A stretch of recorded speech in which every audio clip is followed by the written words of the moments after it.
Call for acceptance of the minutes. So moved. Second. Moved and seconded. Any discussion? All those in favor? Opposed, no one. Motion for the acceptance of the minutes, March 3rd. So moved. Moved. Second. Moved and seconded. Any discussion? All those in favor?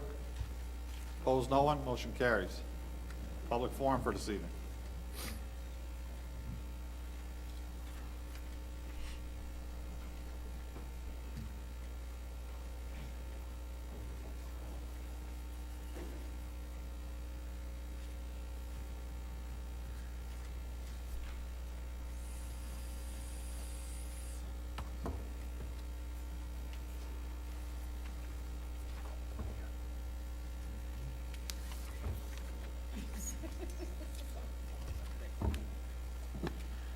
Okay, I remind everybody before we do the public forum, the board's policy in regards to you have 3 minutes.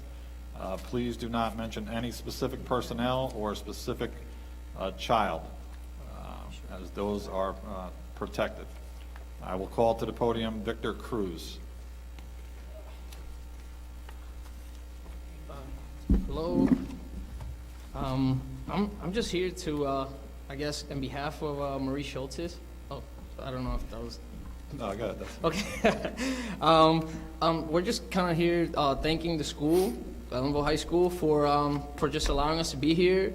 What I guess we represent is a pre-substance abuse program, which is more like for any like high school and like college age students around there. I guess we have like an intervention kind of program thing that is funded by the County of Ulster, and the program is completely free for anyone to attend, for any young adult willing to attend. I don't know if I can play some, like, two really quick clips for you guys. One of them is talking about the program, and then the other one is Jose Cruz, my brother. He's an Ellenville alumni. He actually volunteers whenever he comes down from Cortland, and he can probably explain to you better about this. I don't know if I have permission. Are they audio or are they videos? They're both. It's a video. It's 1 minute long, each video. Yeah, why don't we ask you to come back and make an official presentation to the board at the next Okay, that would be fine. All right. Contact my office and All we'll right. line it up. Make sure you have all the technology you need. Thank you so much. Thank you, Victor. Call to the podium Tiffany DeMornay.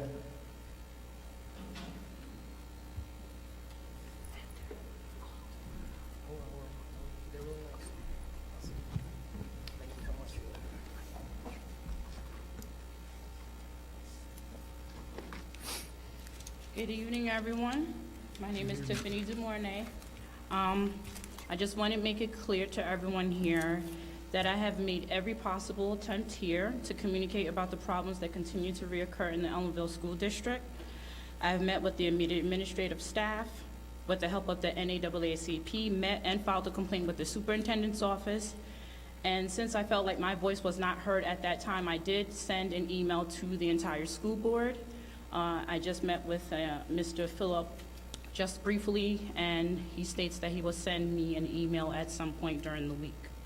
The reason for me being here is that I have 4 children in the school district, okay? We moved here from New York City pretty much to have a healthier lifestyle, being in a safer and better community. We also want better opportunities to have a better education, one that every child deserves. However, our experiences are on the contrary side. How do I remind my daughters that they are beautiful when they are repeatedly being called names, and I quote, burnt bread, black turds, niggers, and other racial slurs when brought to a staff member's attention is told, then I quote, it's just a word. Ellenville School District prides itself on being a diverse neighborhood or town, yet racial harassment is still a problem in the Ellenville School District. The result of some of these incidents in the school has led to almost destroying my family. One of my daughter's mental health has rapidly deteriorated and has had several outbursts and struggles daily with other internal issues in addition to dealing with racial slander. It pains me to even mention as a parent, a worst nightmare, the sight of your child attempting to take their own life. Instead of helping and trying to get to the source of these problems, I feel like the Ellenville School District chooses to enforce school policies geared towards irrational behavior. I've spoken to other parents, like myself, who are tired, frustrated, and outraged, but they will not speak up because they feel that they will be ignored. This is why I'm here today.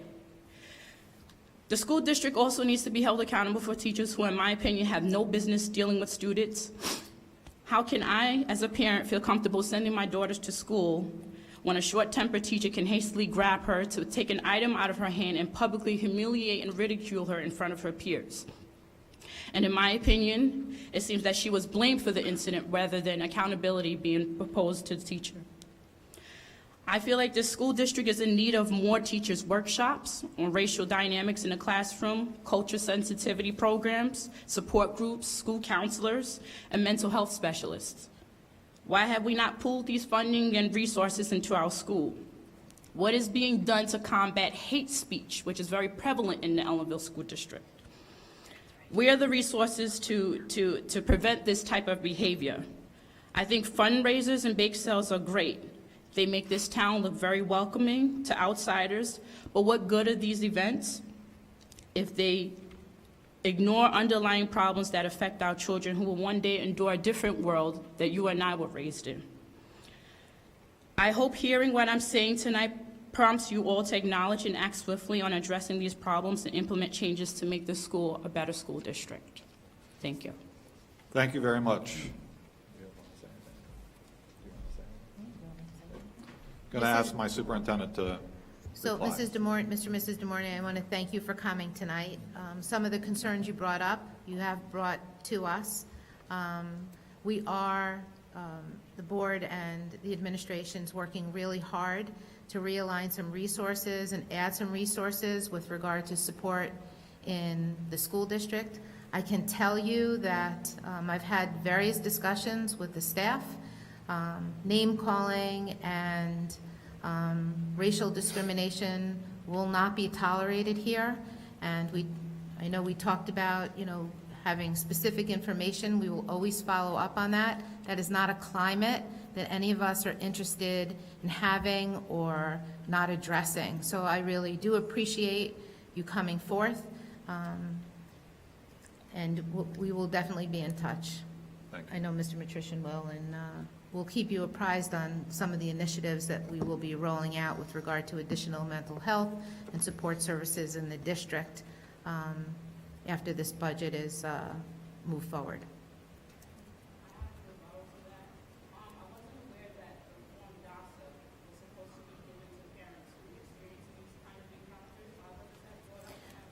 So the DASA forms, it's in the code in your handbooks, and I don't know why you specifically weren't shared. I know we do share, and I'm working with Mr. Spinelli and Mr. McConnell to ensure those documents are out. We do share that information with parents at various meetings. I don't know why you did not get a DASA form, but it's not too late to fill out a DASA form. DASA investigations are ongoing, so I would suggest that if you haven't gotten a form, you can surely fill that out, but they're on our website, and we can also print them out for you. So sometimes, I'm not sure that it came up as a bullying issue that falls under DASA. There's other things that you had brought up, and we did investigate them, and we will continue to look at any concerns you have. So if you'd like to fill out a DASA form, we have them in my office. You can download them off the website. Or you can pick them up in the middle school office or the high school office. They all have the forms. You could do it collectively on one form. You can do it per incident. If you'd like to work with someone, we can have someone work with you to fill out the form. If you'd like to contact my office, I'd be happy to direct you into to one of the DASA coordinators. I'm going to also ask her to get you a response as to why you were not made aware of it. Thank you. Cynthia Wagner?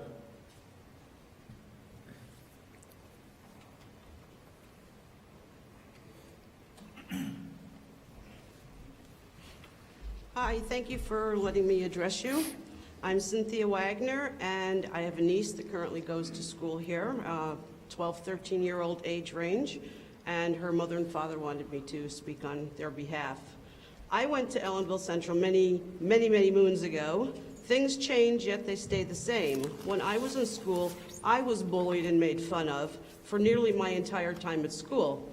I did not understand what was happening at that time, but make no mistake, it had a lasting effect and it altered my life forever. I took it all and suffered in silence.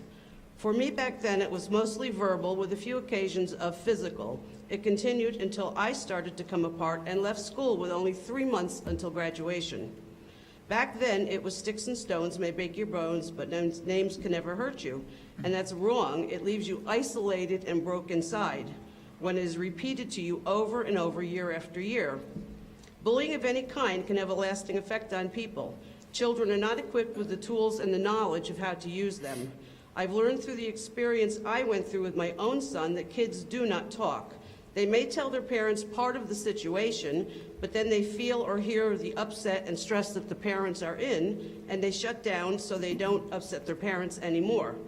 A child should never feel they need to protect their parents from the torture they are going through, especially while in school. And I want to make it clear, I'm not saying my niece is perfect, we all fall short of that, but I'm watching my great niece grow into a beautiful young lady with a heart bigger than Texas. Struggling with being bullying, she's able to keep her grades up, she's an honor student. This has been going on for several years. I fear that if her situation is not addressed, and that of others that may be afraid to come forward, the headline or picture on front of our local paper is going to be tragic. After being bullied for years, a part of you starts to shut down. You feel nothing. Then suddenly you want to feel something, so maybe you start hanging around with people of bad character, or doing drugs, or you're cutting yourself, or burning yourself, or something similar. Kids have hung themselves because of being bullied. Is this a look that we want for our school? A couple of examples of this particular bullying was being threatened to be beat up and being videoed. What do you think is going to happen with that video? It's going to be all over the country. The bullier was trash talking and spreading sexual lies, which I will not repeat. I was very disgusted by them in regards to my niece and a friend of hers that is a girl. Being home on a Sunday with your family, and suddenly one of these video things pops up on your phone, which I am totally not cell phone friendly.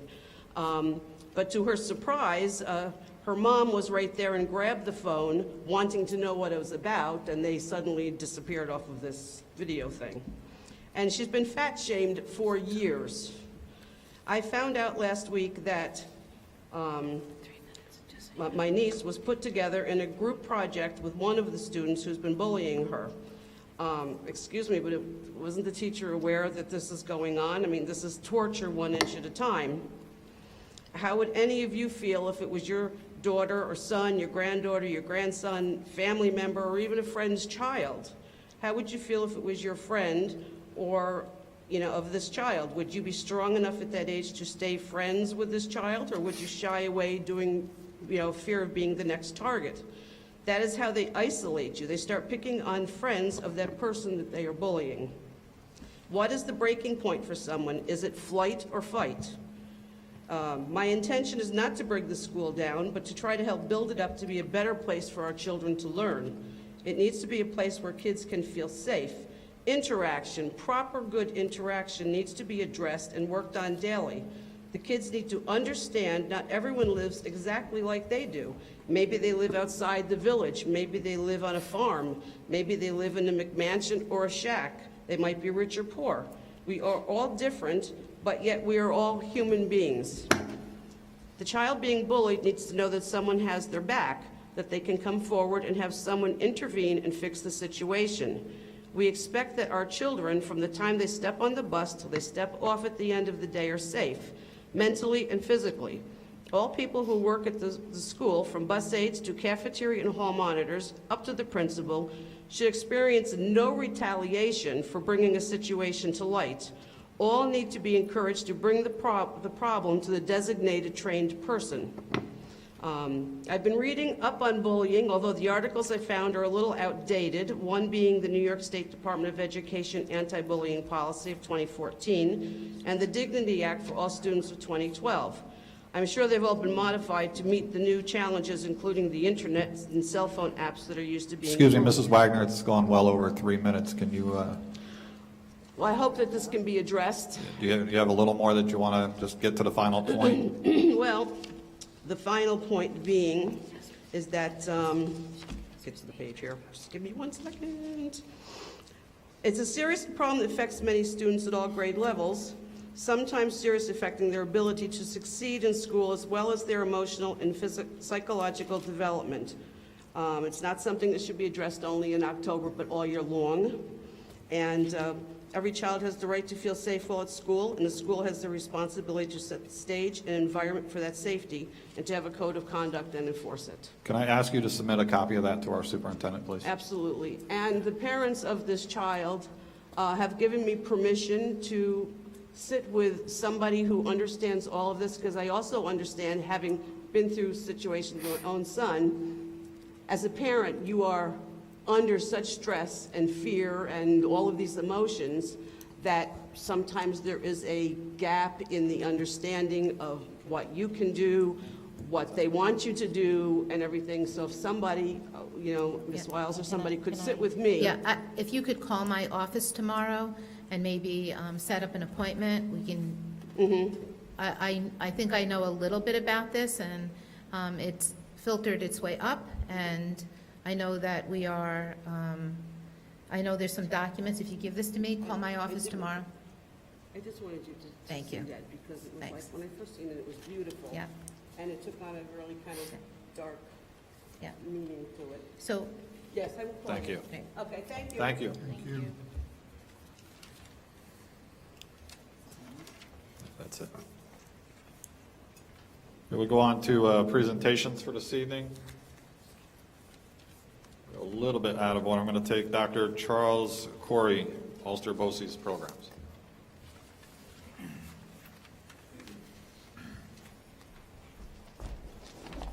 Thank you, and appreciate coming back to speak to you about our programs.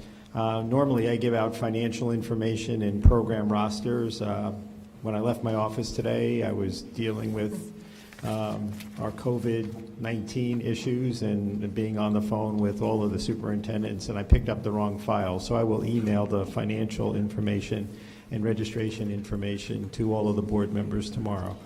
I do want to highlight the fact that, tonight's program is going to be a little different in that we have students and principals here to speak to you about all of our programs. Ellenville continues to support all of the Ulster BOCES programs, with a strong showing of students. And as I've said before, I'm always amazed at students from Ellenville who come to our programs because they make quite a sacrifice. The drive from Ellenville High School to our Career and Tech Center in Port Ewan is not a short drive. And so they really do make a sacrifice to what I always say, they take the road less traveled. Most kids, it would be far easier during your junior and senior year to sit in your home high school and finish out your high school career, but these kids all make a decision to do something that's a little bit out of the ordinary, and for that we're grateful, and I think at the end of the day they're grateful. I do have with me three of my administrators, Dr. Jonah Shanker, who I'm going to ask to come up in a second to speak a little bit about our special education programming and in our instructional services programming. Then I have Mr. Peter Harris, who's the principal of our Career Center for Innovative Teaching and Learning at Anna Devine, where we house our P-TECH program, as well as our Phoenix Academy, our alternative high school, and our Therapeutic Transitions program.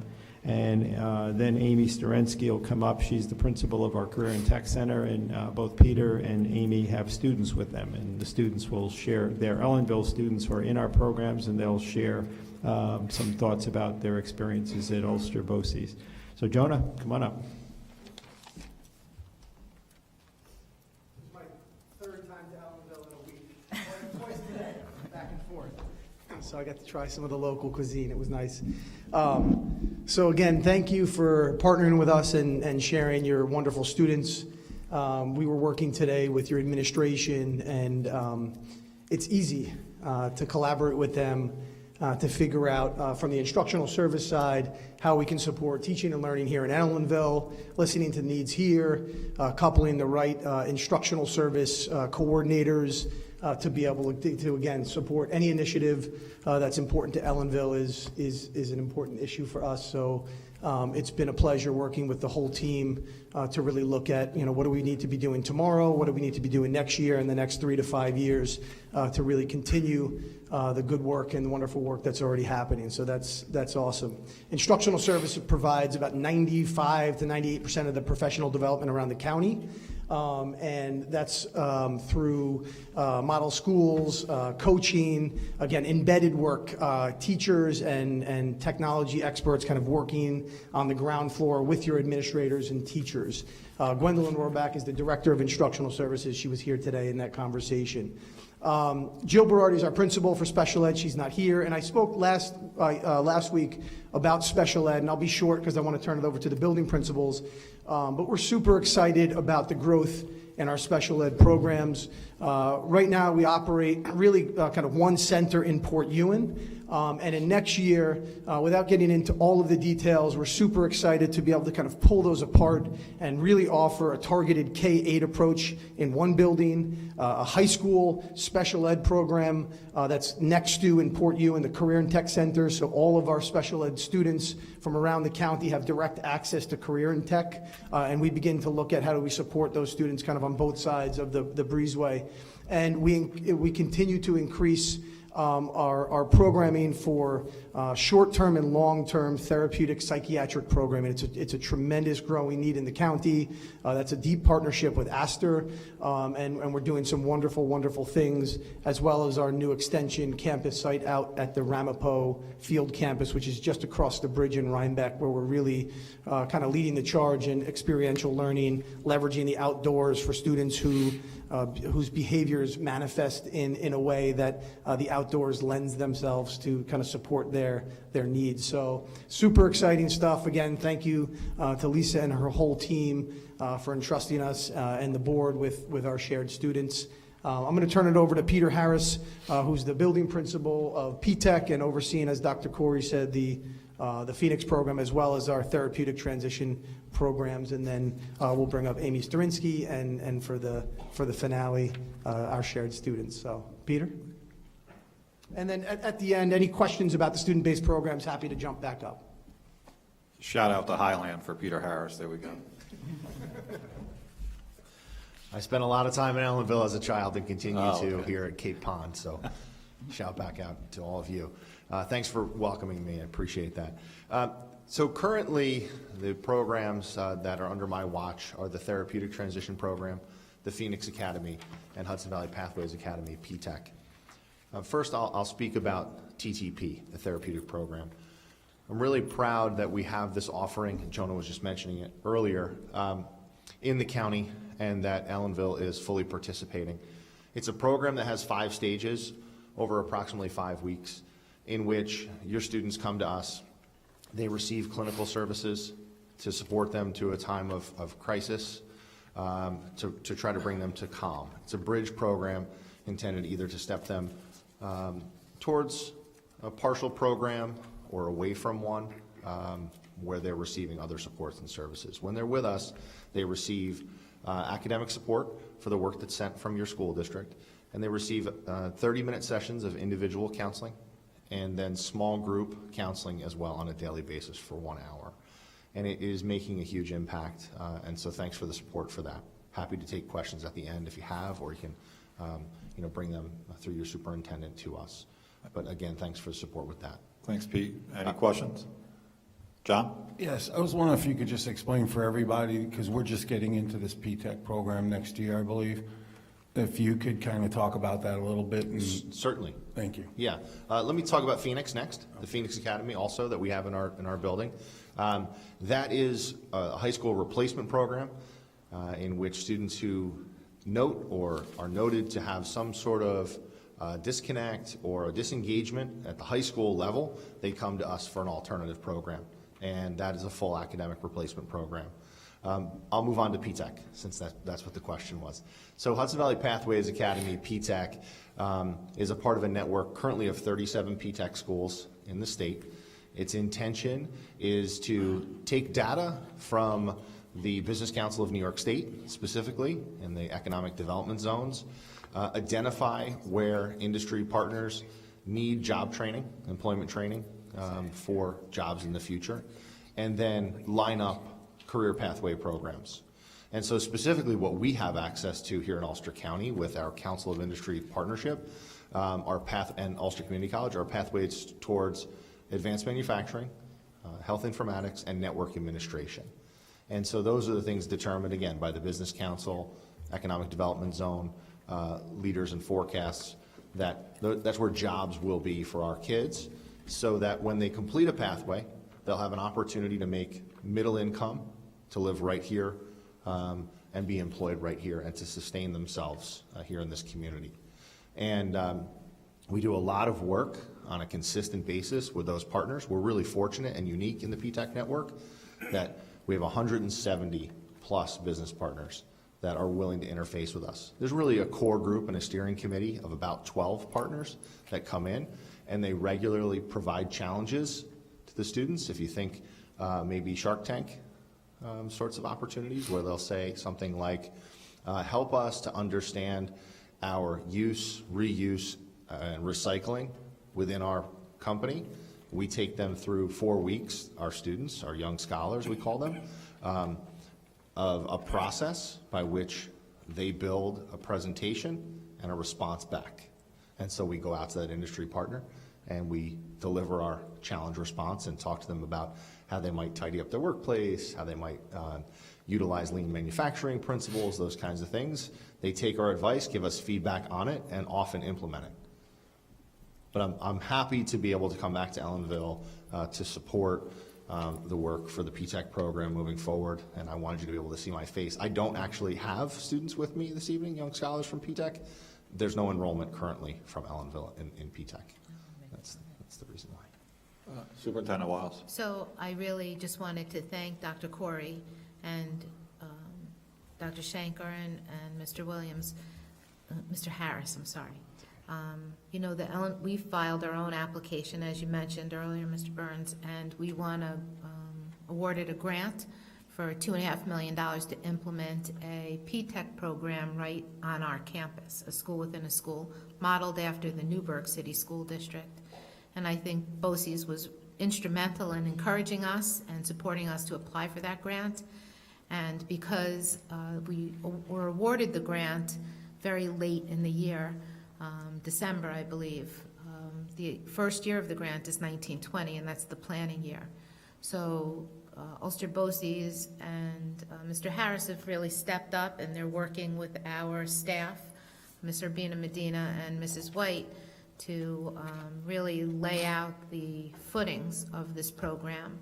And as we've discussed a little bit, the program will have its first year at Ulster County Community College, to try to piggyback on what Ulster BOCES is doing and immerse the staff and the students into an existing PTEC program. And then for years 2 through 6, that program will be back on our campus with the support of the various firms and councils and so forth working with us.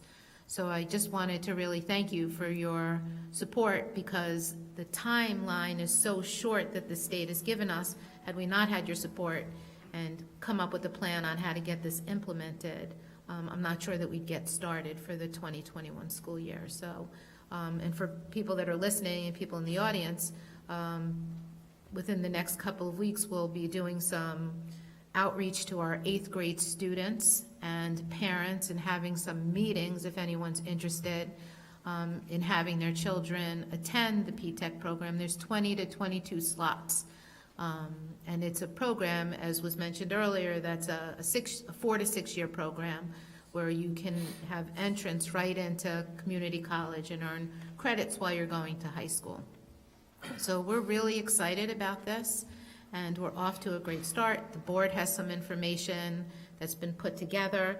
I think that everyone involved has done a really good job getting us up to speed But we're really excited about this opportunity for all of our 8th grade students. It'll be an application process, and this program will continue to grow every year by adding 20 to 22 students. It's an academy, and we're hoping that this can be replicated into other areas, as we move forward.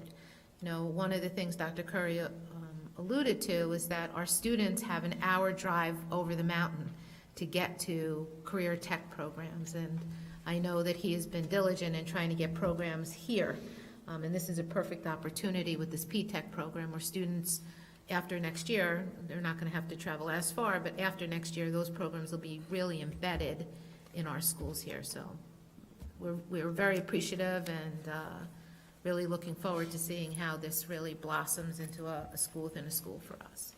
Thank you. Anybody else? Thank you, Mr. Harris. Thank you.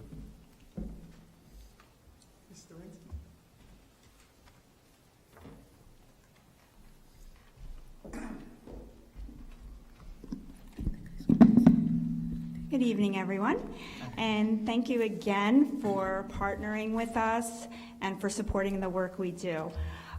Just to start off with some highlights, last year I'd like to share that 99% of our students successfully completed their CTE program, and 95% of our students earned their high school diploma.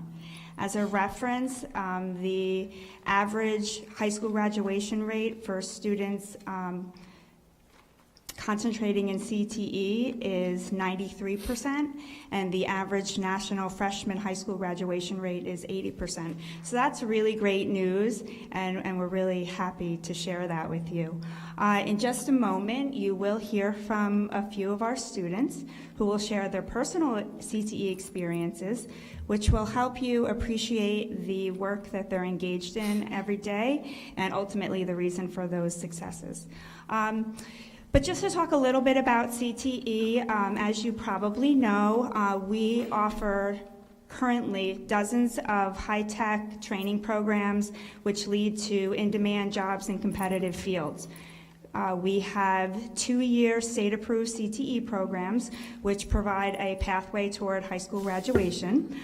We also offer 1-year pre-university New Visions programs for high-achieving seniors and their dual enrollment programs in partnership with SUNY Ulster. And then we have a couple transitional occupations programs for students who need a little bit more support.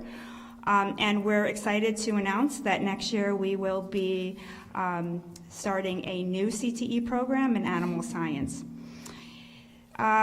So while students that we share spend half of their day with you and half of their day with us, they're engaged at the CTE Center in Port Ewan in hands-on activities both in the classroom, in the state-of-the-art lab space, and in the field. All of our programs are taught by experienced instructors who are experts in their field and maintain close ties to the business and industry. Just to remain current in the trends and needs of the employers, and we rely on these connections to inform our practice. What we're hearing actually from the employers in the field is that there needs to be more of an emphasis on professionalism. And I just sat in on an advisory meeting. As part of the approval process, all of our programs have to host advisory meetings with the industry partners. And I had the opportunity to sit in on one of those meetings last week, and it was really informative. There were probably just as many people sitting around like you, and they were really invested in the work that we do. It was so impressive to hear the conversation that was generated just around the students and the industry and the needs in the county and how we can best prepare the students for the future. So it was really wonderful. One of the things that we've decided to do in addition this year to help guide our efforts is to look to an important stakeholder group that we haven't really spent enough, in my opinion, spent enough time listening to, and that's the students. So we have several leadership opportunities at our school through career and technical student organizations such as National and Technical Honor Society, Skills USA, which one of our students is a member of. And Skills USA includes local, state, and national leadership conferences and competitions. We also this year formed a senior council, which is representative of all of our trade programs as well as our component districts.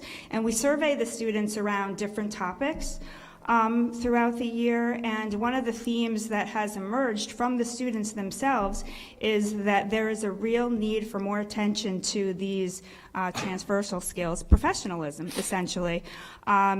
So what we've decided to do is focus our efforts around enhancing our professional culture. So we've identified employability themes, and each month we have a new theme, and the students helped us come up with them.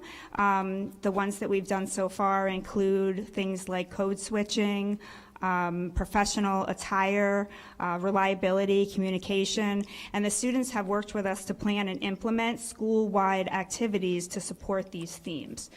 So it's really exciting, and it's great to have this group that we can go to for feedback.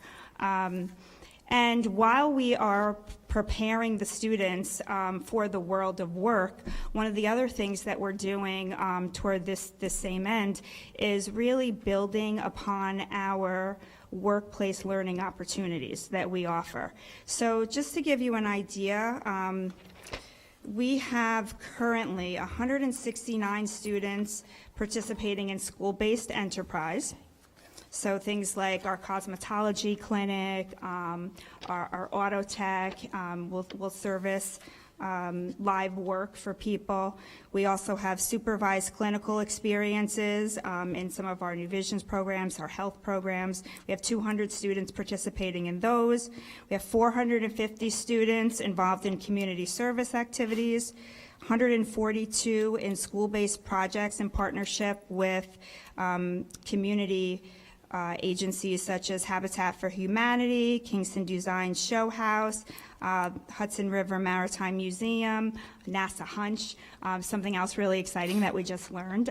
We have our culinary students participating in the Culinary NASA Hunch Challenge, and we just learned that we are among the 10 finalists for Moroccan duck tagine. I hope I'm saying that right. So we're looking forward to competing in Houston at one of the space centers, and hopefully we'll have some more good news to share. A few years back, you may have heard that we participated in a similar competition, and we now have our very own student recipe for strawberry rhubarb crisp going up into space. So that's really exciting. We also have 439 students job shadowing. And something that is really exciting for me is that we have, last year we had 9 students in paid internships, which we call capstone. And that was a pretty standard number for the last several years. And this year already we have 17. So really exciting stuff. In essence, our students that we share have a very unique opportunity to test drive a career and learn and build technical skills, employability skills, and foundational skills to help them be successful in college, career, and virtually every aspect of their lives. So to hear firsthand from a student's perspective, I will start by introducing Laura Bonilla. She is a junior in our criminal justice program. Laura?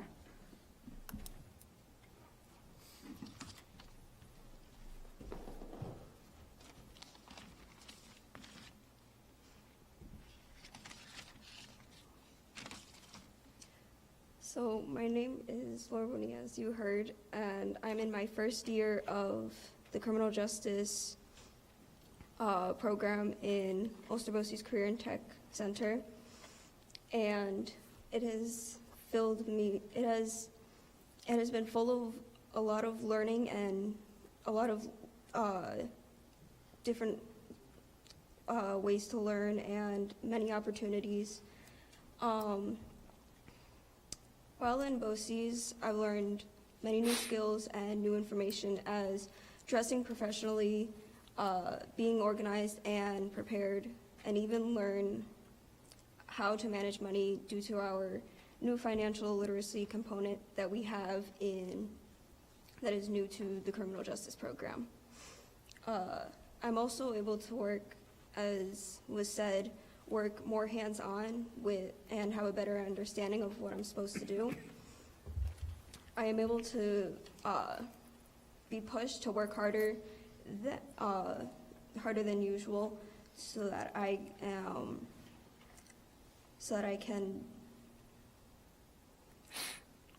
able to understand more about the different topics that we learn in my class.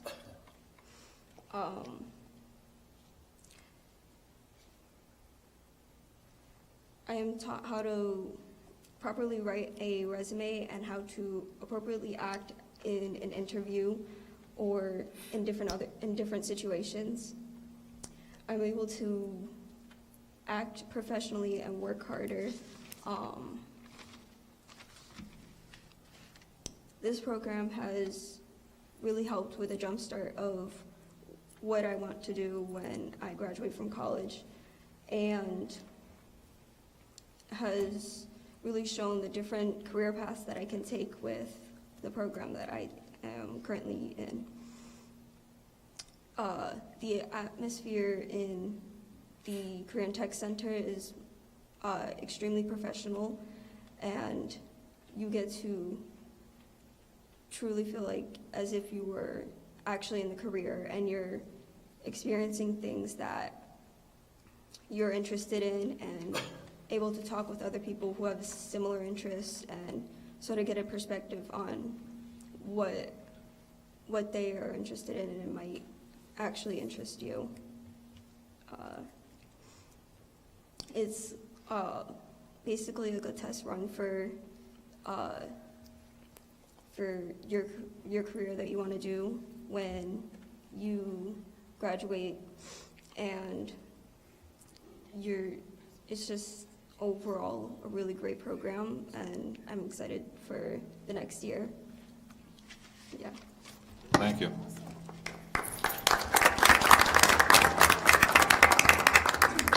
So my other hat as a police chief, if you ever want to do an internship, stop over.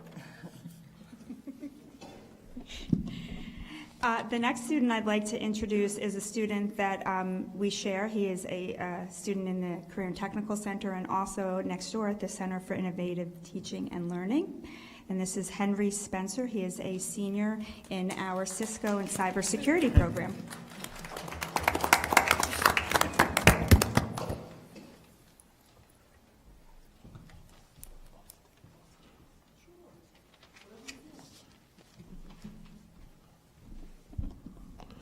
Hello, my name is Henry Spencer. I'm a student of BOCES, the CITL Center of Innovative Learning. I've been there for 6 years, ever since first grade. I am a senior. I'm both in the school that I'm currently in and in Career and Tech. I'm in the class of Cisco Cybersecurity, run by Dr. Landers, Cassie Landers to be corrected. I'm currently in 2 clubs, Skills USA and NTHS. First, my experience with BOCES, CITL, it's amazing. The first day I came, they welcomed me with open arms. They gave me my space to grow as an individual person, even to a point of being a leader. And they gave me opportunity to express myself and find what I really wanted to do. When it comes to leadership, pursuing music, pursuing technology, was there on staff full staff of crisis workers and social workers. They help me with my personal problems and everybody's personal problems when it comes to behavioral strains of autism, anxiety. They kind of help me like cope and how to deal with these issues. I just, over my 6 years here, I kind of came to realize it's not a 1 year thing I can overcome. It's basically for life. And over these 6 years, I kind of came to realize that I kind of consider the environment and the atmosphere of both CITL and Career and Tech as a utopia where it's full of diversity and you can do not anything you want to do, but if you want to run a club, if you want to be a leader in the community, you can. All you have to do is just look out for the opportunities and be patient. And that's what I feel like both the school that I went to it gave me. Being in Career and Tech was honestly truly a blessing and a great opportunity. They teach me how to become a professional, how to dress professionally, look how to do certain things, how to reach out for many opportunities like certifications, job interviews, filling out a resume. How they helped me build up my resume. My teacher, Dr. Lander, she taught me how to become a professional, how to work in a professional environment, how to, apart from learning computers and doing all those kind of things, they taught me how to become a better person, how to be a leader and a great coworker in the working environment. I recently got the opportunity to participate in BOCE's wide development team. We discussed on certain topics that includes the North Star and the Student Bill of Rights. We got the chance to receive these lists we call them buckets, and we went to our buildings and did a survey. We and another representative got the surveys. We brought it back. Dr. Schenker told us to boil it down and come up with 10 basic human rights that students should have. Like, for example, the right to due process and the right to advocate for ourselves. Most of the rights that we came up with, it can either come from past experiences and off of all of the intentions of others. Like, for example, the right of due process. I certainly had an anxiety of being called to an office, and that I just feel like we should have a right to freely explain ourselves in any situations. If we either have a bad day, if we don't feel like doing any work, and we just want to just take a break, I feel like we should have the right. Overall, in conclusion, I just feel like both CITL and Career and Tech gave us, I'm not going to speak for myself, for our student here, the opportunity to become who we want to be and to seek better things, not only that's what's in front of us, but beyond the stars. Thank you.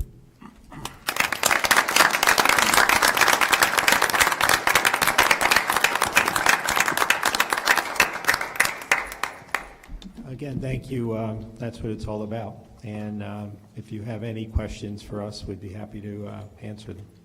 Board members, John? Dr. Corey, I usually give you a hard time about the rising costs of BOCES, but I think that anyone that's in education could not get a higher compliment than to have one of your students referred to your services as utopia. So congratulations. Thank you. Appreciate that. Anybody else? Geneva? I just think in light of the entire board meeting today, and like Lisa said, we are really appreciative of working with you in our P-TECH program, but also I'm very excited to, just work with you all in adopting a little bit of the morale and to aspire to have our students speak about us like that and to not, sometimes we just sit here and we listen and we absorb, but we don't always address the different things that come across the table, and I don't want anyone to think that we take them lightly and that this is not what we're aspiring to. We do hold to a high esteem, like John said, a student regarding their school and their environment in that manner. And so to be able to work with you all and get information about how to run the P-TECH program properly, but also to have a school environment like that, I think is really important, and I'm excited to have our school work with you all. Thank you so much. Yeah, I'm blessed to be a superintendent of BOCES that is populated by so many caring professionals and really people who are good at their jobs. As I say every year, I invite any board member to come, walk through our halls, visit our programs, talk to our kids. I'm very proud of them and what they accomplish, and how they really push the ceiling. 9 years ago, we didn't enter people into the NASA Hunch competition. We didn't build solar cars. We didn't do a whole lot of things outside of the here and now. And over the past 9 years, we have kind of expanded. And I think as kids have found the successes that those experiences have brought to the fore, it gives them confidence. And the world that we live in, I don't know what the world is going to be like 7 years from now or 5 years from now or 8 years from now. Technology changes it dramatically every single year. So I think the best gift that we can give them is a gift of self-confidence, a gift that they know that they're capable and they have an ability to solve problems either by themselves or with the help of others. And so, like I said, I'm blessed to be part of that program and have such really good people to work with. Thank you, though, for your words. Appreciate it. So, Dr. Corey, I have one question and one statement for your principal. We have a bunch of board members that are very capable of testing the strawberry rhubarb crisp right here. It doesn't need to go to the moon. It can happen right here. Okay. We're a little bit jealous about that. The second thing I want to point out is your two students that spoke tonight. There is nothing more harder to do than to get up in front of an audience, especially even your peers, and be able to speak. You both spoke very eloquently, and you both got your points across and what you have learned and what you hope to become. Certainly a credit to your principals and to the administration of the program you're going to, but know that we're proud of you here, and we wish you continued success. And I meant what I said about if you want an internship. You look the uniform is very crisp. I notice it's all squared away. The pin is where it's supposed to be. The patch is right there. That's very good. You can come over and teach my guys. All right. Thank you so much. Yeah, I also want to echo what Mr. Matrician said. So, Henry, I can't see you around that corner, but for both of you, and Henry especially, because I know you, and I'll get to know you better when you intern for the PD. We are so proud of both of you for sticking with it, having perseverance. Every year at graduation, I talk about the resilience and the grit that our students have. And if we have to look at it again any time other than graduation, we're looking at it again tonight. So I just want to thank you for sticking with it and making us proud, Ellenville pride. So, we appreciate it very much, all the hard work you're doing. That's correct. Thank you. Thanks so much. Thank you for the presentation. Great. Thank you very much. Pete, great seeing you. I need a quick motion to adjourn into executive session. Something just came to my attention. So moved. Second. We will reconvene. All in favor? Opposed? No one? We're adjourned. Less than 5 minutes. Nafisa? Can we leave Leaving everything here? myself. Yeah, you can leave it all here.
He shut it off? Oh, there you go. There we are.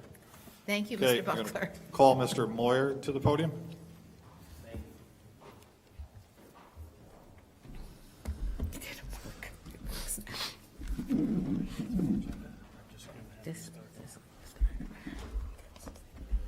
Again, thank you. I look forward to sharing with you the budget summary for next year's budget for the Department of Athletics. I'm just going to ask Mr. Napoli to.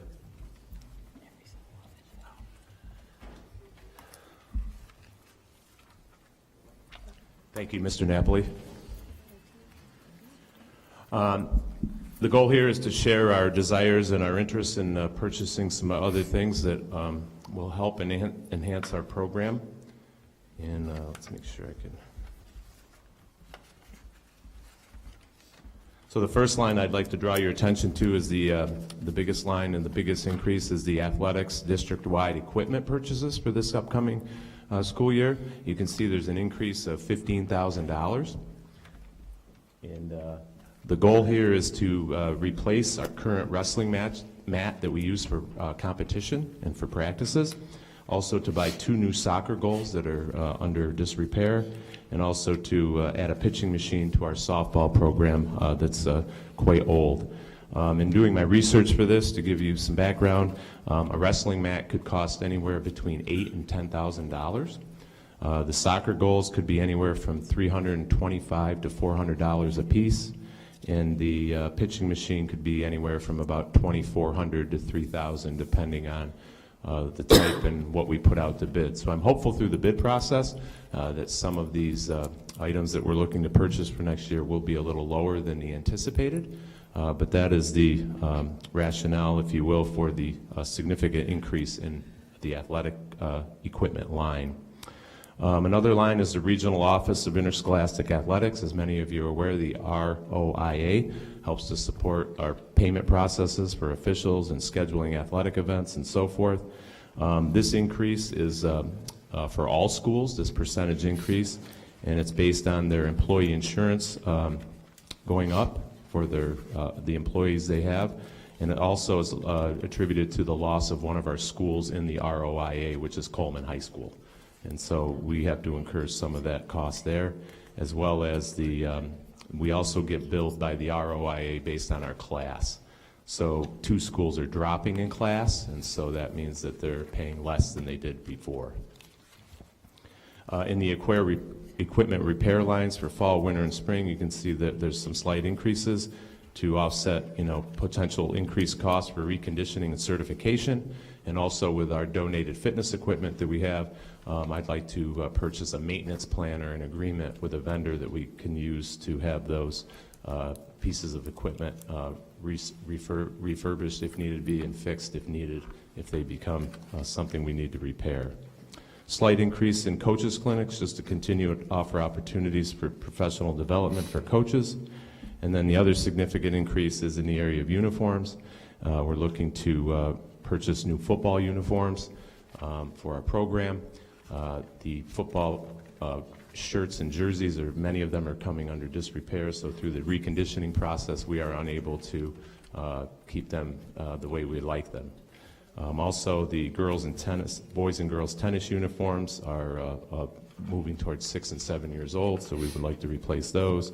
And the basketball uniforms for both programs as well are looking to be replaced, mainly because the home white uniforms are starting to look very dirty, and they don't look very clean. They're not really as white as I'd like them to be. So that's really it. Mr. Napoli always shared with me to talk about the highlights of the increases. There's some other things there that Mr. Napoli's addressed, and I think he'll address maybe later with you related to some stipends and contractual amounts that are there. Certainly any questions, I'll be happy to answer them for you. John? Mr. Moyer, as a former wrestling coach, I'm certainly not against new wrestling mats. Can you tell us what the age of the mats are that we have? I attended a couple of matches. They look to be functioning. Yeah, the current mat we have is, to my knowledge, over 10 years old. So we've been using it for a long time, and I think to help continue to enhance the program and continue to offer the safety we need for our students, I think it's a good idea at this time. Can I ask you about something that we didn't address in the athletic-wide equipment, our soccer programs? Our one program I noticed that does not have a scoreboard across the street, and it's a timed athletic competition for both the boys and the girls. Times I walk over there, if the game has started, I don't know what period, what half we're in, what the score is, how much time is left. Have we looked at finally providing something for that field over there? I know for years they've asked for a shed to possibly keep some equipment. Can we look into those things to see if we can help them out and put them on an equal footing? The other thing is I'd like to see us have those teams play more on the football field as we have in the past, night games and things like that. And I believe the football field's in better shape than the fields over there. So I was just wondering if we could look into that. Yes, we can look into that, and we can move forward. I know in the fall we looked at maybe the cost of getting electric, and Mr. Napoli, you can help me. We talked about that, and I think it would be extremely expensive to potentially put electric, to run an electric line that would support a scoreboard over there. That doesn't mean we can't look at another alternative, which I certainly can investigate, and we can do that. But I think, you know, the distance from the sideline where where the spectators stand and watch or sit and watch, we got to find something that's large enough that, you know, as opposed to some, maybe a tabletop type of scoreboard. My last question concerned the official fees for fall, winter, and spring. One of the things that coaches don't like is when the state cuts back the number of contests and stuff like that. But I see that fall is a $7,000 cut in official fees, winter is $5,000, and spring is $2,300. Are we doing less contests significantly than last year? No, we are not, but I'll defer to Mr. Napoli on that, and he can better answer that for us. Right, so a lot of those line items that you see up there were ones that we, like all the other budgets that we have, the other departments, we looked at them and we really took care to make sure that we weren't going to over budget those lines. So those lines, and I can certainly provide you the data, over the last 5 or 7 years, we have not reached those numbers that were in the budget for last year, so we felt comfortable lowering those numbers to more right-size the budget. By those significant numbers? Correct. Okay. But we're not cutting back on you know, Because I've never events. seen officials' fees go down. No, And they so don't. I was wondering That's why. correct. Those line items have been historically over budgeted, so we right-size those line items. It's $14,300 though. Yeah, we took a look at that. Okay, Yep, we are comfortable with those numbers. thank you. Wayne? Yeah, I was actually going to ask Mr. Moyer also about the soccer scoreboard and the shed. As I was driving around, I saw that there's now a shed, I don't know if it's been there for a year or so, down by the tennis court, so we could probably do something like that, I would think, to help out with the balls and the chalk and everything for the soccer fields. There are portable scoreboards. I was in Red Hook or Rhinebeck watching a game, and I don't remember which school it was, and there was no wire at all. They took it from the building, from the high school, and they rolled it across the field, and they set it up, and they turned it on. I'm not sure if they're battery operated or whatever it is. I know electric may be a little expensive to run it. I don't know what the cost would be, but I believe there's electric because the Little League field has electric in their concession stand in the pavilion and stuff like that. So I'm pretty sure when I was involved in Little League. So I would like us to look into scoreboard and shed as well. Geneva? Real quick, and some outreach that I've been doing in my other personal job, we looked into a projector that works during the daylight hours that's portable and battery powered too, so that'd be a good option. And they run a couple $100s, but that's, I'm assuming, not the cost of running electric and getting a scoreboard. I can research the scoreboard. I know there's large enough ones out there that are also, they're most likely battery operated, so I certainly can get information for that. Any other questions? If not, thank you, Mr. Moyer. All right, thank you for having me. I appreciate it. We'll go on to special education for this evening. Dr. Fogarty, including BOCES. Before Dr. Fogarty gets started, you have printouts, but the BOCES budgets, not only special ed, but the other BOCES programs, they are dense documents. They are hard to see on paper. You can zoom in on them on your Chromebooks, but they're pretty dense. So we're going to try to keep this as condensed as possible. without going through the line items, like in the past couple of years, we've focused on a couple of the line items that are in substantial of change, and we've asked BOCES to stay here just in case we have any questions that we can't handle, that we would defer to them.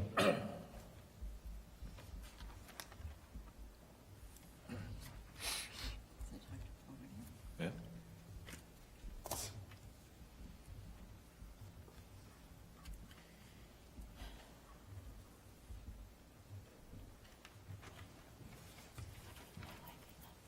Welcome, Dr. Fogarty. Hello. Hi. So as you all know, in the middle of January, you asked me to come and take over again as the interim director, so I jumped right in. Of course, budget time was a great time to come in. Anyway, on the page up there, it basically goes over, you see a lot of zeros, but you also see some increases in deficits, not deficits, but negatives. Basically, your biggest expenditure in special education is the students out of district, either in the BOCES programs or inside of the private sector type of disabilities that we have in the district, have us scattered all over Ulster County in reference to placements as well as placements at the BOCES programs. So just so you know, I said this a couple of years ago, I'll tell you, believe it or not, the total number of special ed kids in the district has not changed from year to year. They just changed position. You have 343 students classified in the district, of which now 70 are out of the district in some other type of placement. And because of that, what you're looking at there is like, for example, one line that you see is a 28% increase. That increase basically is your students who have moved into private sector schools, but you also see a decrease underneath it, because two of the students who were placed in a residential facility are no longer in the residential facility. We've been able to move them into a day program, and one of them we've actually moved into a BOCES program. So on this particular chart, what you're looking at as you go down is there's a lot of zeros. Your summer tuition rates, you get a reimbursement from the state and the county, 80%. Comes across after the school year is over into your next school year. We are going to be picking up some of the supplies we've already been able to purchase through some of the grants that we have, so that's why we've kept them down to a zero. Our goal was to move everything along so that you wouldn't have to expenditure in certain areas. So if I just can get this to move down a little bit. I'm used to a Mac.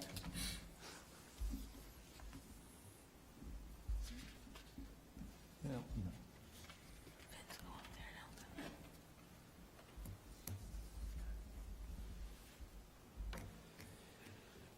Okay. Your bottom line there is the summary of the different budgets. Now, I'm assuming, if I'm correct, if I keep going down, I'm going to get into the actual BOCES, or am I going to lose that page? No, that'll be on another tab. I can certainly help you with that when you're ready to go to, if you want to talk to BOCES Special Education, I can bring that up for you. Sure, that'd be great. But you can see most of the expenditures that you're seeing here have not changed except for certain areas where we are, as I always say, it's out of our control, especially in the area when we have students who are placed residentially or move out residentially. So sometimes you have kids where your expenditure's gone down a tremendous amount, but in other times it's going up. So if you're looking at some of the percentage of increase of cost, what you're going to see in the next slide is where the percentage of increase makes that bump up to 6%. Okay?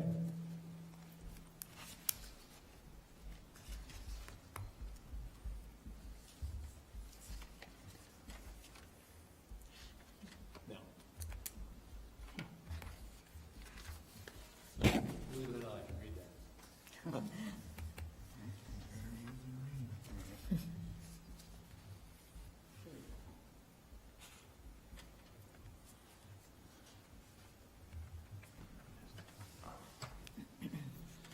All right, so as you're looking at that sheet, you see that we broke it down by BOCES because we have students who are in, we have, believe it or not, we have a student down in Rockland BOCES, and actually that student went through every private and every BOCES between here and Rockland County. We tried to keep the student as close as possible to home but because of his disability, he couldn't be serviced in all of the region from here to Rockland. So we also have students, as you can see, just by the numbers, as you go down on the right-hand side, some of the cases you'll see a deficit. That's the switching that I told you before. A student, or any student that we have here, is based on a basic tuition base and then services added. So there could be OT, PT, speech, counseling. So when you're looking specifically, when you go through the lines, you're going to see, though, there's a difference or there's an increase, and it's all based individually, line by line. I mean, there's a massive sheet that we have where we can tell you anytime what the services are for that student. And the BOCES, which is really great, is that they actually bill us by those service levels, so we can see exactly what the expenditure is. So we watch that to make sure that we are still, do we need to increase or decrease in those specific areas? And so as you go down the lines, and you're going to see minuses and positive, is students who move. For example, in the, excuse me, 3 days after I came back as the director, 2 students arrived on our doorstep. They moved into the school district, and they were in the BOCES program. So we, at that point, when a student moves into the district, we have to place that student almost instantaneously in a program. So if the youngster is placed in the BOCES program, what we will do is we will maintain that placement. In most cases, our programs here cannot deal with some of the severity that those students have. So within 72 hours, I was placing 2 students into a BOCES program, signing off on it. And that shows up as an expenditure. It's only going to be 50% of $92,000 per student, but it's broken down by service after service after service for those students because they're severe. So when you see lines like this, realize that today, or not today, but in May, the budget will be passed. There are 70 students, of which you had, I think, 69 or 68 students last year. And this is where it gets a little interesting for me anyway, because I like to play with numbers. 15 of those students out of the 69 have changed in the budget during the course of the school year. So if you look at it from that point of view, even though we're going to say that this line here is XYZ with all these services, next week it could change.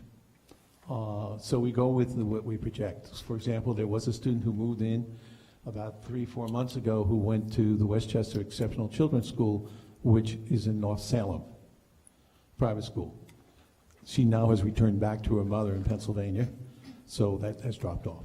So I'll be more than willing to answer any questions you have. Thank you. John? Dr. Fogarty, when a new student comes in a district, and I understand this is one of the issues, you never really know who's going to show up on your door. Do we always go with the IEP that comes in the door, or do we sometimes reconvene the CSE to look at if the program is appropriate? The first thing we have to do is get the IEP. Right. Okay, in some cases, a student will move in from New York City, and like we called the charter school who had the kid, and they said they don't have IEPs. And I said, well, the kid's classified, and they said, well, we're not a public school. And I said, yes, you are. Can you send us what you got? And we put the IEP together because the kid was classified and there were services. Sometimes we get service levels coming in which our programs don't match there, but within 48 hours, we have to place the student and get them in program. And so we're going to match whatever we have. We talk with the parent, explain, okay, this is the program. A lot of times, 90% of the time, we pretty much match. If the student is in like an Ulster BOCES program, we're gonna keep them there. So then what we do is when you get your board agenda, and you probably had some already on it because we had like 14 kids come in since I started, you'll see these amendment no meanings. What we've done is we've taken the IEP, incorporated it back into our format, and we're saying this is well, we don't say it's temporary. This is their IEP at this point in time. What happens is we keep them in placement for probably less than 30 days. We call a regular CSE meeting, and we go over to make sure that what we did was correct. If it's not, then we change it. Okay. Dr. Curry escaped my questions about rising costs because he brought kids with him. I noticed you don't have any kids with you. So I have about 342. I got it, but you didn't bring any. They were busy tonight. Listen, special ed is so complex, I get it. But we have asked about the possibility of bringing kids here and running programs if possible. And we've said we've looked into it, but I was just wondering if we can get a report on what we can do, because the special ed budget drives our budget pretty much in a lot of ways. If we could really make some efforts to either bring some of those kids back into the district, like we could become the specialists in some areas where we can handle it. Can we look at those? We can. I think the question for the board and for BOCES is that we tried to do that with some of the programs about a year or two ago. And the difficulty, like one of the concepts with the BOCES, is that they have to have a shared service. We can't, in other words, if we have a class of 6, they can't have all 6 elemental kids. They have to have some kind of another student in there from other districts. But if you want to look at it, I'll be more than willing to put together a proposal walk and also talk with Dr. Corey. And We his have staff. done it before, so we will, and Right. Dr. Fogarty's always looking at that. Right. I just shared these sheets with Dr. Corey and his team. And one of the things I'm always advocating for is to have our BOCES do more, less than the other BOCES. Like we send our students to Orange if they can eventually, and I know they've made great strides over the last 2 years, but that would save us transportation costs. So there's other things that we can do, and I know between Dr. Corey and Dr. Fogarty, we will look at every avenue to try to save. We don't want to pit programs against each other, but there's so much, we need more mental health services here. I know one of the increases here, Mr. Burns, is on the behavioral support specialists that are helping all of our students, but mostly our special ed support. That's a big increase, going back to the earlier comments about mental health services in the district. So there's other things in here, but please, anything you can do to. Well, one of the points I want to make, and I think Dr. Corey wants to make a point, is that one of the great programs that they've started is the program working with Astor. And I actually wrote a couple of, the second time I was interim director, was that that the basic area where our deficit in this county is in the mental health area. And I think that particular program is a great place to put it. The other question that I would say to you is that it's not going to be your traditional 12-on-1 classes. You are talking about 913s, 812s, 611s, heavy mental health support, heavy support. We actually had made a proposal on a couple of programs, and one that we did many years ago is that when we had the building, before unfortunately we couldn't use the building because it was sinking in whatever, we were working with Astor and BOCES at the time in a relationship to putting in 4 classes of behavioral students in that group of kids in that building, because we could have then, kept it compact, and we could have kept it where we can control the environment, because these youngsters that we're talking about bringing back are heavily involved. They're behavioral. They're not going to be, they're going to have meltdowns. They're going to have self-stimulating behaviors. They're going to have, we look at that, and I'm actually looking at a cluster of kids for that. Dr. Corey, I think you wanted to say something too. We studied the amount of students from Ulster County that were leaving the county about 3 years ago. We were looking at the program distribution. There was over $7 million of tuition that was leaving the county. I think when you look at the Ellenville numbers, it went down from 2.1 million to about 1.6 million over the last year, because we were able to open up a significant number of these programs. Part of our problem is space. Right. We leased a full vacant elementary school from the Kingston School District. That will become one of the sites for our special ed program, our expansion next year. We already know that when we open on early September next year, about 95% of our programs will be at capacity. Right. Okay, already. All right. And so I'm always embarrassed because I'm saying I'm opening up these new programs, but on day one, there's no vacancies. And so we know also that there will be additional kids identified as the year unfolds. And I'm constantly looking for places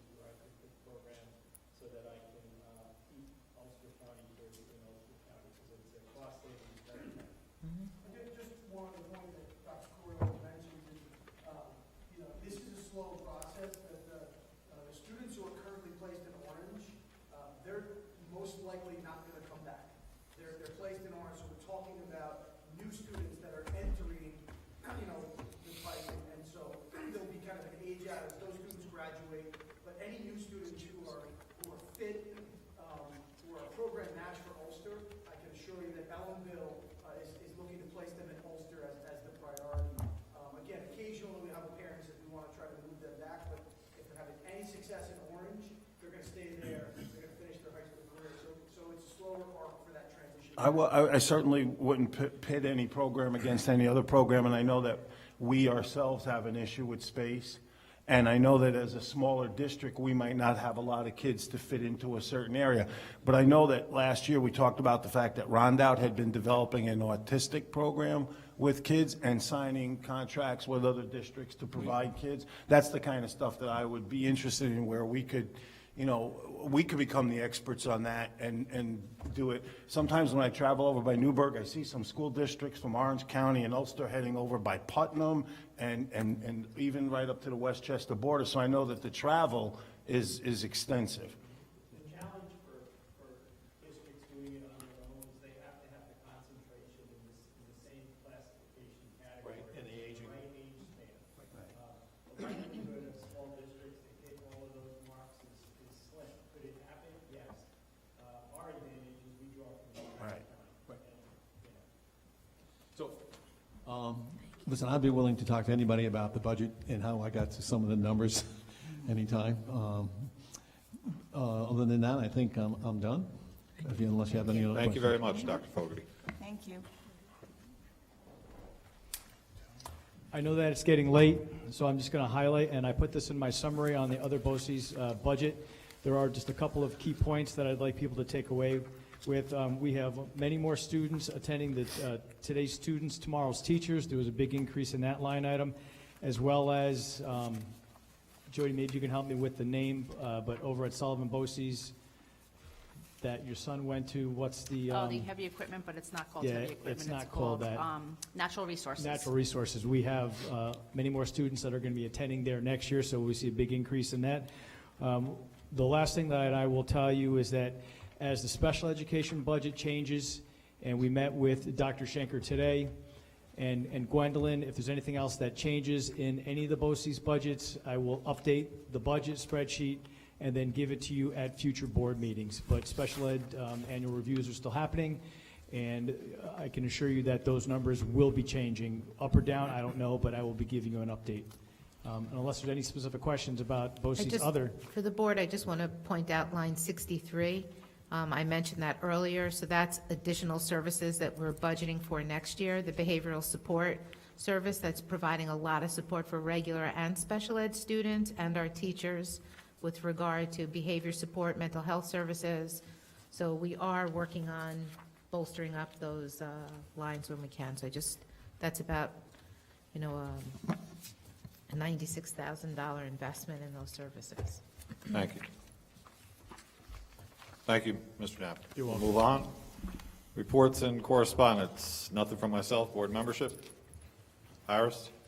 If you would make a mention about the progress we're making with the mascot, please.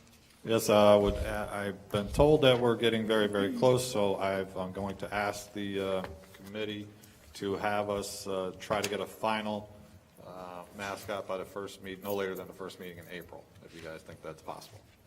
I think that's possible. Yeah. Thank you. Thank you both. All right, anybody else? John? Yeah, we're getting very close to calling Mr. Kermit and convening the Hall of Fame committee, so I'd just like to urge the public, anybody that thinks they have a credible nomination, to please get in as soon as possible so that we can consider it. Thank you. Student representative, anybody else on the board? No? Superintendent? So, two things. I just want everyone to know that we're working very closely with the Ulster County Department of Health about the coronavirus guidance. Two things to point out to the board and to the public. If you go to the district's website, www.ecs.k12.ny.us, right at the top of the site, we have a link that you can click on. All the correspondence we're sending out to our parents and public and community is there, along with many great links for information that's coming out by the Department of Health and the CDC. I want to point out one other really excellent link is with the Ulster County government, Ulster County Government, ulstercountyny.gov. The link is on our website. They have a great question and answer document along with any other guidance that they have. I urge everyone to take a look at that. The most updated information is there.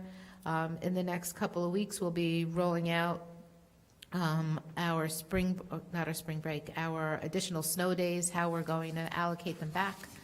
So watch for that correspondence. We're trying to put a letter out every week to update our families and the public about what the Ellenville Central School District's doing with regard to this virus. And I just want to publicly say, on the weekends, we have our cleaners coming in. They're doing some deep cleaning, additional cleaning, so that the buildings are cleaned. And we are encouraging everyone to wash their hands, antibacterial soaps and the sanitizers in the classrooms when we can get them. There's been a real run on all of our vendors, but we're working diligently to keep all of our students safe and working closely with the Department of Health and the State Education Department. Thank you. Assistant Superintendent, Mr. Napoli. Yeah, I have nothing to report tonight. Thank you. Thank you. No others are here, so we'll move on to personnel resolutions.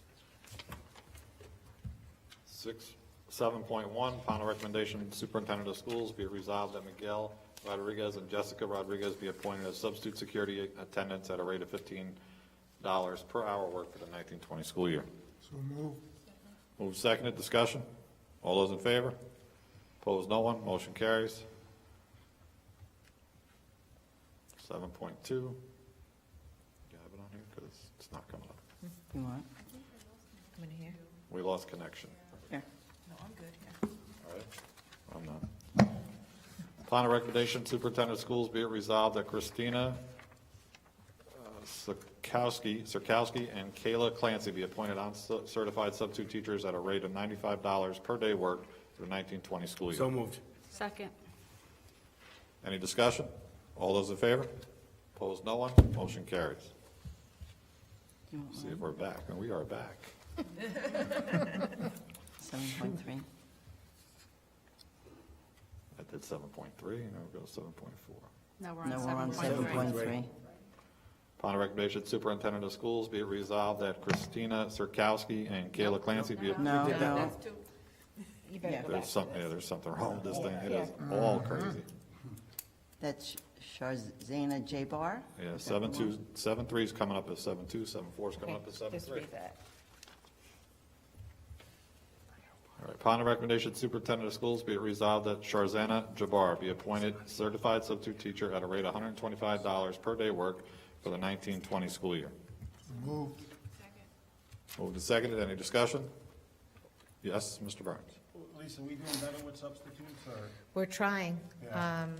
Sometimes people get on and then they don't come in, but we are trying to appoint whenever we can and we're working closely with the union and others to try to, you want to use this computer too? No, I'm good. Any other questions? All those in favor? Opposed, no one? Motion carries.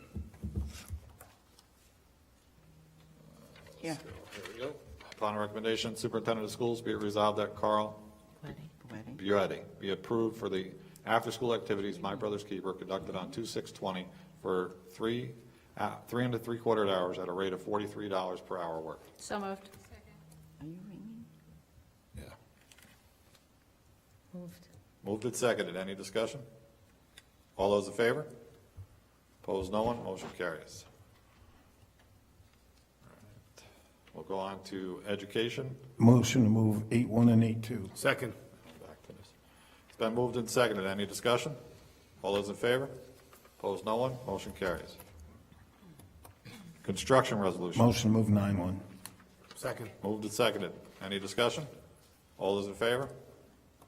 Opposed, no one. Motion carries. Under 10, Motion to move 10.1.